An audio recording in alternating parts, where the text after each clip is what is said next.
मैं तो ये समझ रहा था कि मौलाना ताहिर गयावी कोई जी इल्म आदमी है, कोई बड़ा समझदार आलिम है, लेकिन आज इनकी गुफ्तगू से ये अंदाजा हुआ कि इनको तो कुछ भी इल्म नहीं है, कुछ भी इल्म नहीं है। अरे खान साहब का जो फतवा या जो इबारत इन्होंने नकल की उसमें हजरत मौलाना अहमद रजा खान साहब ने क्या लिखा है? हजरत मौलाना अहमद रजा साहब ने ये लिखा है, subscribe now and press the bell icon. Never miss an update.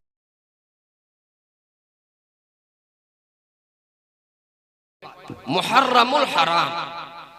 बहुत से लोगों के जहन में ये गलत फहमी है कि मुहर्रमुल हराम इसकी आजमत, इसकी फजीलत नवासे रसूल सैयदना हुसैन रजी अल्लाह तआला अन्हु की शहादत की वजह से, जो आशूरा 10 तारीख को जो वाक़या पेश आया। मेरे भाइयों, यकीनन इसमें कोई शक नहीं कि नवासे रसूल सैयदना हुसैन रजी अल्लाह तआला अन्हु की शहादत 10 तारीख को आशूरा के दिन ये शहादत, दर्दनाक शहादत का वाक़या पेश आया, इससे किसी को इनकार नहीं है, ये हकीकत है। लेकिन बड़ी जिम्मेदारी से जो बात मैं बता रहा हूं, ये मुहर्रमुल हराम की हुर्मत, इसका एहतराम, जब से ये दुनिया बनी, अल्लाह ने जब ये जमीन बनाई और आसमान बनाया, उसी वक्त जो 12 महीने बनाए, 12 महीने में 4 महीनों को अल्लाह ने मुहतरम करार दिया। आज के इस जलसे का 2 उन्वान है।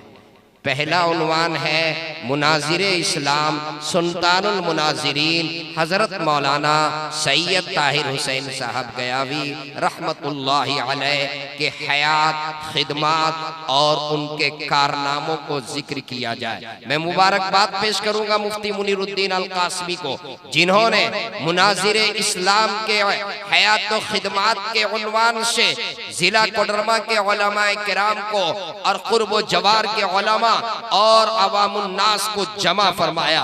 वो हमारे मुहसिन थे, सुल्तानुल मुनाजिरीन मुनाजिर इस्लाम हजरत मौलाना सैयद ताहिर हुसैन साहब गयावी सिर्फ एक मुनाजिर नहीं थे, अगरचे वो मुनाजिर की हैसियत से जाने जाते थे, मुनाजिर की हैसियत से पहचाने जाते थे।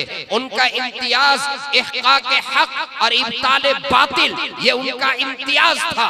उलमा स्टेज पर बैठे हुए हैं, हजरत की शख्सियत अगर गहरी नजर से हजरत की शख्सियत को देखा जाए, हजरत जहां बेहतरीन खतीब थे, वो खतीब थे जो अपने एक लहजे के वो मूजिद थे, वो खालिद थे।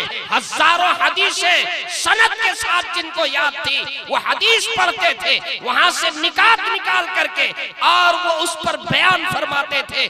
3-3 घंटा, 4-4 घंटा मैंने अपनी निगाहों से देखा है कि वो 10 बजे रात स्टेज पर विराजमान हुए, कुर्सी खिताबत पर विराजमान हुए, एक पांव दूसरे पांव पर रख करके और फजर की अजान तक के वो स्टेज पर बैठे रहे। ये मैंने अपनी निगाहों से देखा है।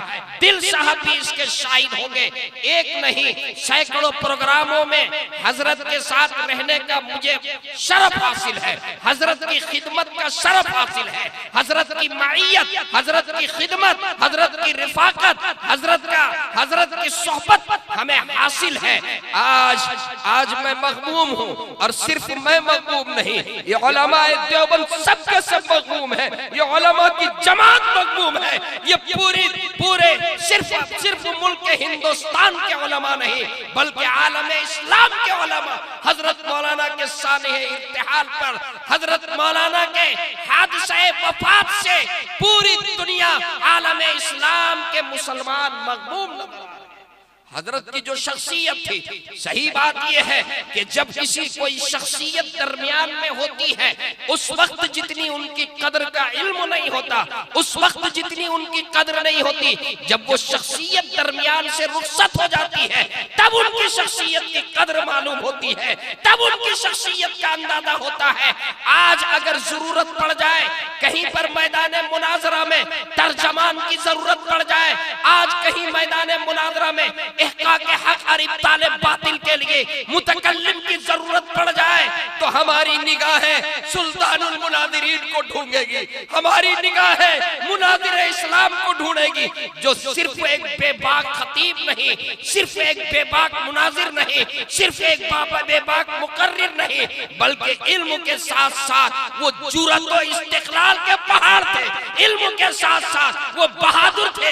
इल्म के साथ साथ अल्लाह ने जो जुरत उन्हें दी थी, अल्लाह ने जो बहादुरी उन्हें दी थी, अल्लाह ने जो हिम्मत उन्हें दी थी, अल्लाह ने जो इस्तिक़लाल उन्हें दिया था, उसकी मिसाल अभी माजी करीब में कोई उसकी मिसाल नहीं।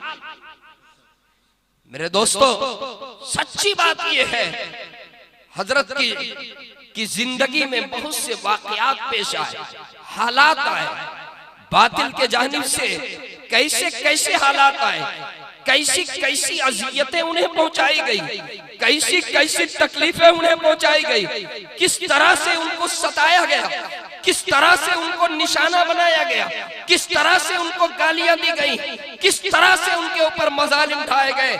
ये बात उलमा की निगाहों से मख्फी नहीं है। जो हालात उनके ऊपर आए बातिल के जानिब से, अगर वो हालात हम जैसों पर आते तो शायद हमें स्टेज जाना भी फिर उसके बाद दोबारा हिम्मत नहीं करते, हमें हिम्मत नहीं होती कि दोबारा हम स्टेज पर जा सके। लेकिन उनकी जुर्रत को सलाम पेश करते हैं, उनकी बहादुरी को सलाम पेश करते हैं, उनके इस्तिक़लाल को सलाम पेश करते हैं, हालात से निपट कर आते हैं और सीधा वो हमारे प्रोग्राम में स्टेज पर तशरीफ लाते हैं और शेर बबर की तरह कुर्सी खिताबत पर जलवा अफरोज होकर के और फिर उसी लहजे में खिताब फरमाते हैं, उसी अंदाज में खिताब फरमाते हैं। यूं महसूस नहीं होता कि किसी हालात से निपट कर क्या आए। ये हजरत की खुसूसियत थी, ये हजरत की इनफिरादियत थी, ये हजरत की शान थी।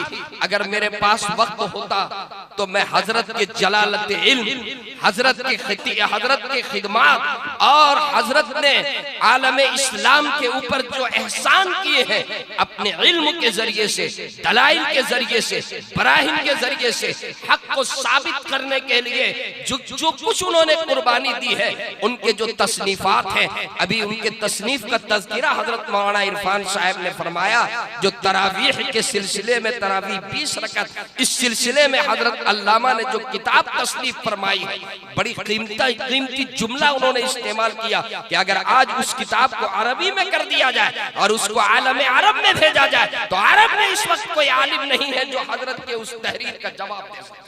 हजरत की खिताब, हजरत की सलाहियत, हजरत का कमाल।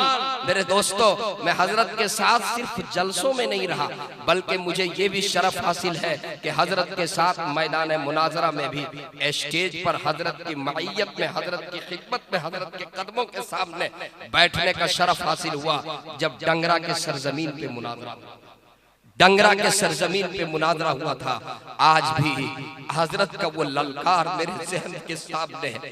हजरत ने जो बातिल को ललकारा था और हजरत ने अपने दलाइल के जरिए से, इल्जामी जवाब के जरिए से और मद्दे मुकाबिल को किस तरीके से जेर किया जाता है, हजरत के अंदर जो सबसे बड़ा कमाल था वो कमाल ये था कि अपने मद्दे मुकाबिल को किस तरह से जेर किया जाए। हजरत का जो सबसे बड़ा कमाल था वो कमाल ये था कि हजरत की गुफ्तगू के बाद मद्दे मुकाबिल लाजवाब हो जाता था।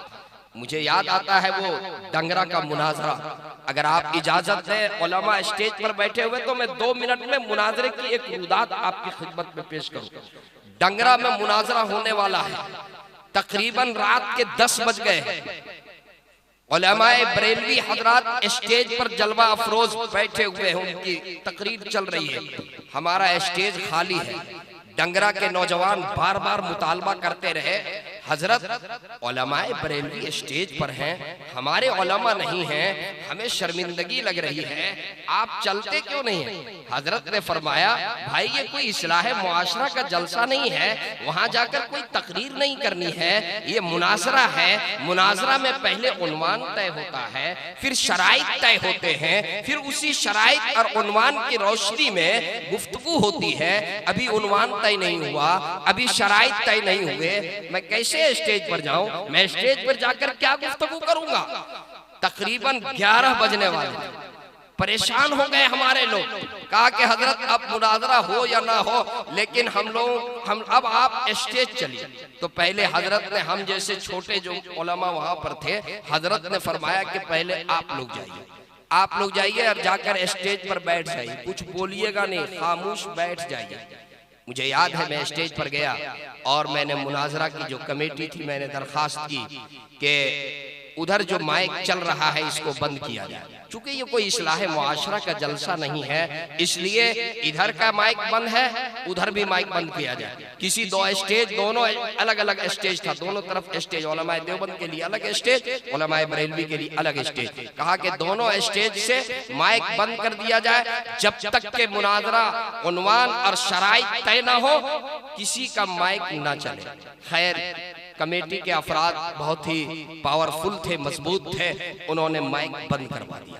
उसके बाद जब बहुत लजाजत लोगों ने किया कि हजरत आप चलिए स्टेज पर, हजरत स्टेज पर तशरीफ लाए। आज भी वो मंजर मेरी निगाहों के सामने है। हजरत कुर्सी स्टेज पर तशरीफ फरमा हुए, कुर्सी खिताबत पर सीधा आए, आप बैठे और आपने खुतबा पढ़ा मुख्तसर, और खुतबा पढ़ करके आपके हाथ में यूं एक पर्ची थी, आपने उस पर्ची को यूं लिया, उसको खोला और उसके बाद हजरत ने फरमाया ये वो पर्ची है जो आज से तकरीबन एक हफ्ता पहले यहाँ पर एक जलसा हुआ था, जिसमें बरेलवी आलिम मौलाना ताहिर मिसबाही तशरीफ लाए थे और उन्होंने चैलेंज किया था।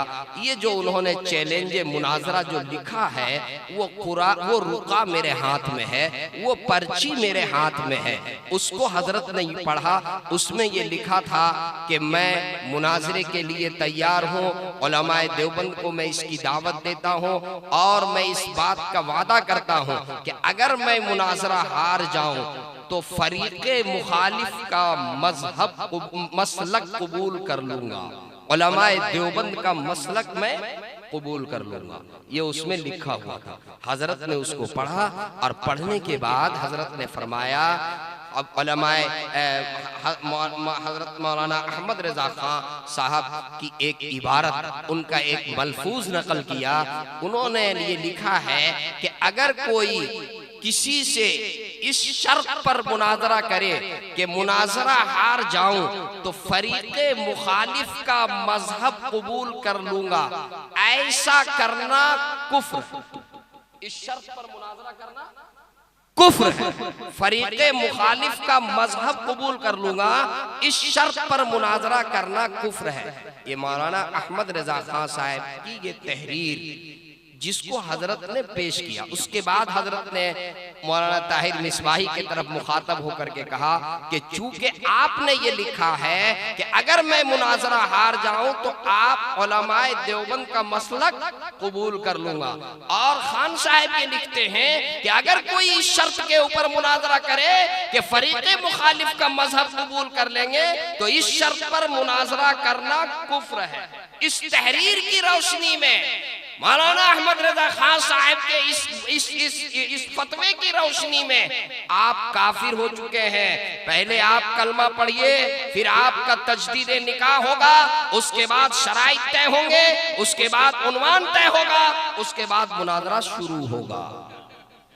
ये हजरत अल्लामा ने जब फरमाया, अब उनकी जब बारी आई तो बहुत खुशी से मचल करके और उन्होंने ये कहा, मुझे आज तक के उनका जुमला याद है कि मैं तो ये समझ रहा था कि मौलाना ताहिर गियावी कोई जी इल्म आदमी है, कोई बड़ा समझदार आलिम है, लेकिन आज इनकी गुफ्तगू से ये अंदाजा हुआ कि इनको तो कुछ भी इल्म नहीं है, कुछ भी इल्म नहीं है। अरे खान साहब का जो फतवा या जो इबारत इन्होंने नकल की उसमें हजरत मौलाना अहमद रजा खान साहब ने क्या लिखा है?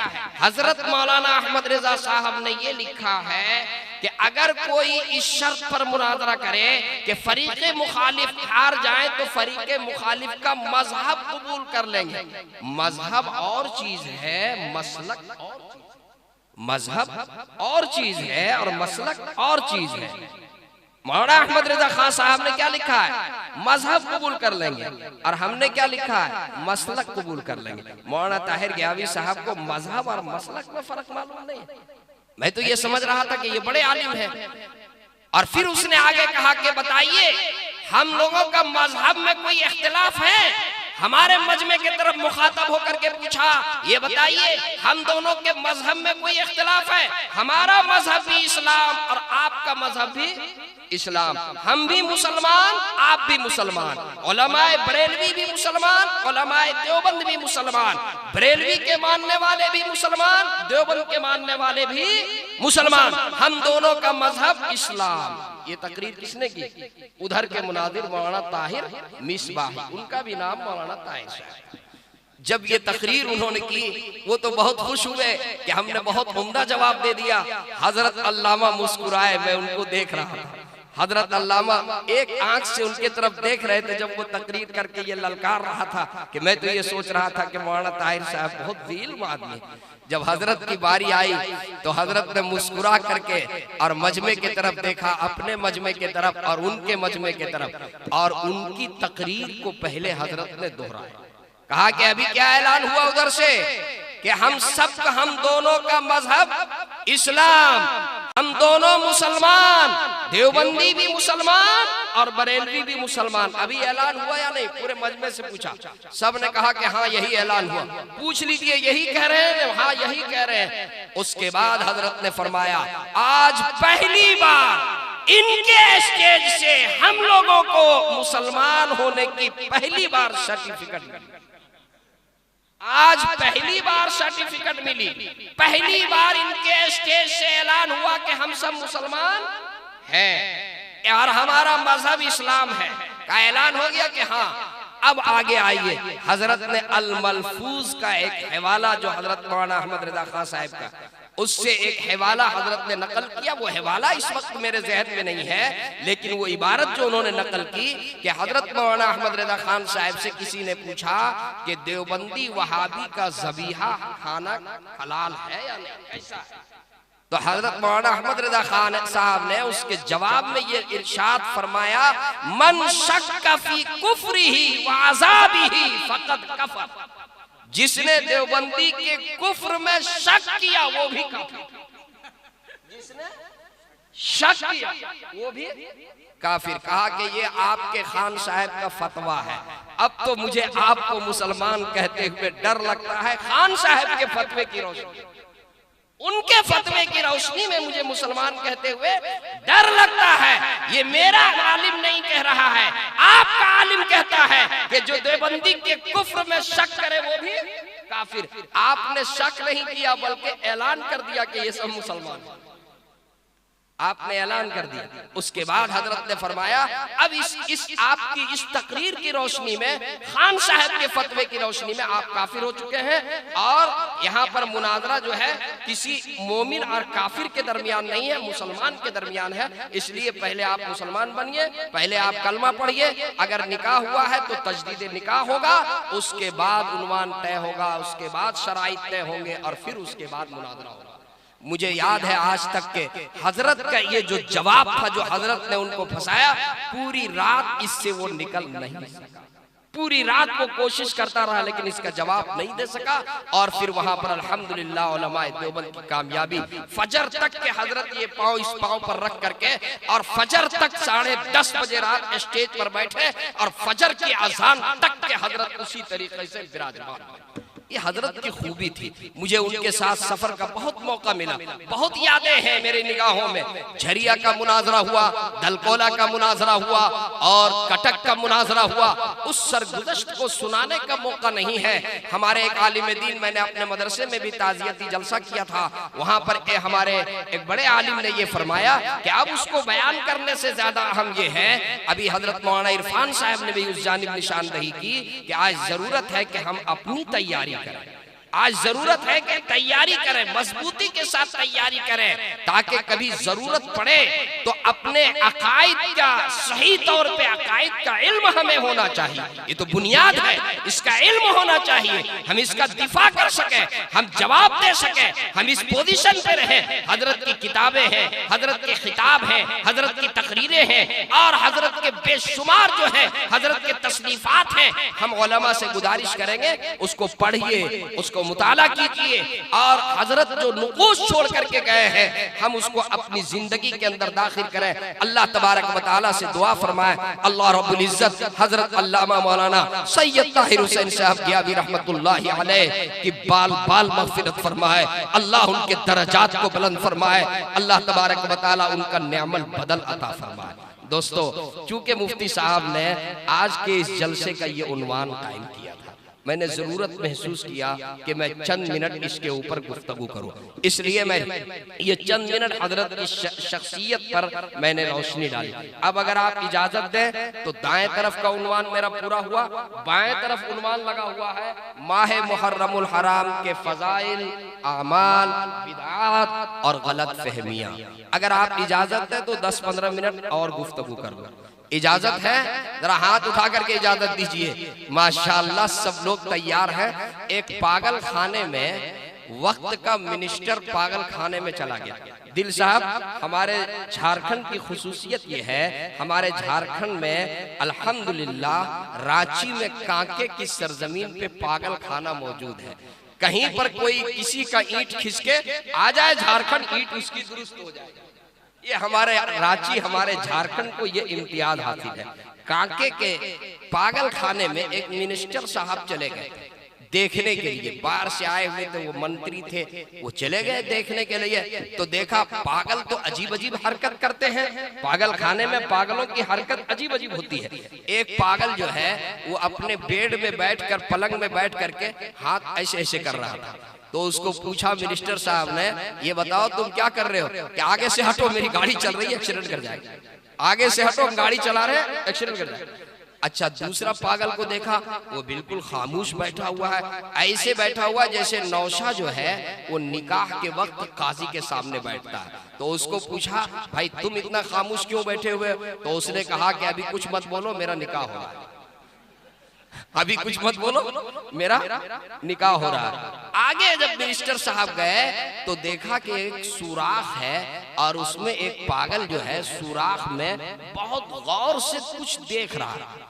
खैर वो सोचा कि कुछ देख रहा होगा। उसने, मिनिस्टर साहब ने उस पागल को कुछ नहीं टोका, वो देखने में मसरूफ था।